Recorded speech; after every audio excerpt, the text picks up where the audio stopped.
माया का स्वरूप कैसा?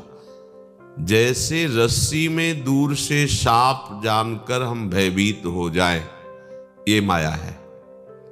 हमें सांप दिखाई दे रहा है, फन काढ़े खड़ा है, वो हमें काट लेगा, हम नजदीक नहीं जा सकते। है कौन? रस्सी। ठीक ऐसे ही जैसे मरुभूमि में निर्मल जल का भास सूर्य की किरणों का जब बालुका में तेज पड़ता है तो ऐसा लगता है निर्मल जल भरा है। ये माया है नहीं, पर भास रहा है। ऐसे ही प्रकृतिजन्य सुख की आकांक्षा है नहीं, सुख भास रहा है। ये हमारी स्वीकृति से हुआ है। बहुत ध्यानपूर्वक सुनना है। हमारी गलत पर गलत स्वीकृति होती चली जा रही है। ना हम स्त्री हैं, ना हम पुरुष हैं। हम एकमात्र सच्चिदानंद प्रभु के अंश हैं। तो हमारा भी स्वरूप सच्चित आनंदमय है। हम अपने स्वरूप को भूलकर गलती पे गलती करते चले जा रहे हैं। अपने को शरीर मान लिया, अपने को अंतःकरण मान लिया, अपने को इंद्रियां मान ली, और बस इन्हीं के दुलार में हमारे जन्म के जन्म व्यतीत होते जा रहे। इसका नाम माया है।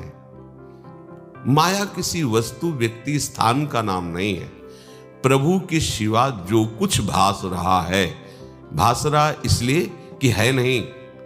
मत्तः परतरम नान्यत किंचिदस्ति धनंजय। हे धनंजय, मेरे सिवा किंचिन मात्र कुछ भी नहीं है, पर जो भास रहा है वही माया है। तो जब तक मायाकृत सुख की भावना करके आप इसमें विचरते रहेंगे, आप इसको भोगते रहेंगे, तब तक आपको भगवदानुभूति, प्रेम, ब्रह्मानंद, परमानंद ये केवल वाणी से आप कह सकते हैं, आपके अनुभव में नहीं आएगा। और जब तक अनुभव में नहीं आएगा तो मन को आप रोक नहीं सकते। निज सुख बिन मन होई की थीरा। जब मन को आध्यात्मिक सुख मिलता है तो रोकना नहीं पड़ता, वो पंग होने लगता है, वो खुद नहीं जाता है। जब आप सच्चाई से भगवत मार्ग में चलेंगे तो आनंद कहीं से आना नहीं है, अपना स्वरूप है। आनंद सिंधु मध्य तव वासा, आपका स्वरूप है आनंद। इसलिए श्री भगवान, कल इस श्लोक की चर्चा हुई थी, भगवान कह रहे हैं बाह्य स्पर्शे स्वसत्तात्मा विन्दत्यात्मनि यत् सुखम स ब्रह्मयोग युक्तात्मा सुखमक्षय मश्नुते। बाह्य स्पर्श, प्रकृतिजन्य भोग सामग्री, वस्तु, व्यक्ति, स्थान, सब प्रभु के सिवा जो कुछ भी है सब प्रकृति है। यहां दो ही है भ्रम से, एक है प्रभु और एक है प्रभु की माया। प्रभु के सिवा कुछ स्वीकार करना माया है। प्रभु के सिवा कुछ और हमारे चिंतन में आना और हमारी दृष्टि में आना, ये सब माया है। बाह्य स्पर्श का जो भी सुख है वो है नहीं, मायाकृत है। माया माने है नहीं, जो नहीं है पर भास रही है, वही माया। बाह्य स्पर्शे स्वशक्तात्मा, जो बाह्य स्पर्श की आसक्ति से रहित हो गया है,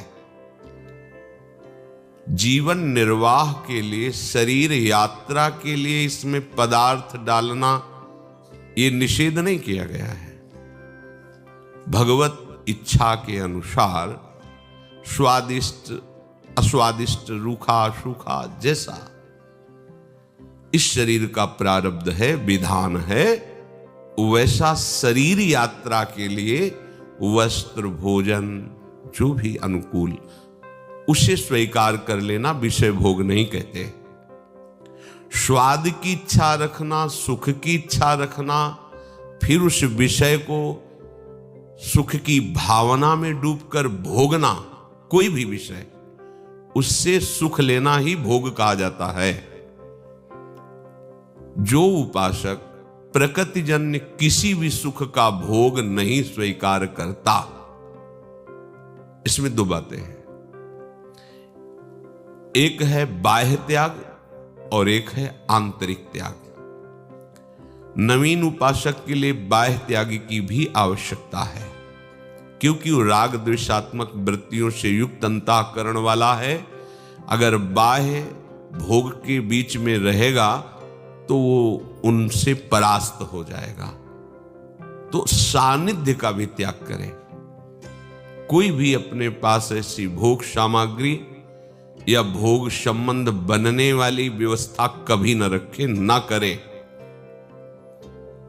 इससे हृदय में तो भोगों का राग है, पर बाहर से भोग का त्यागी है।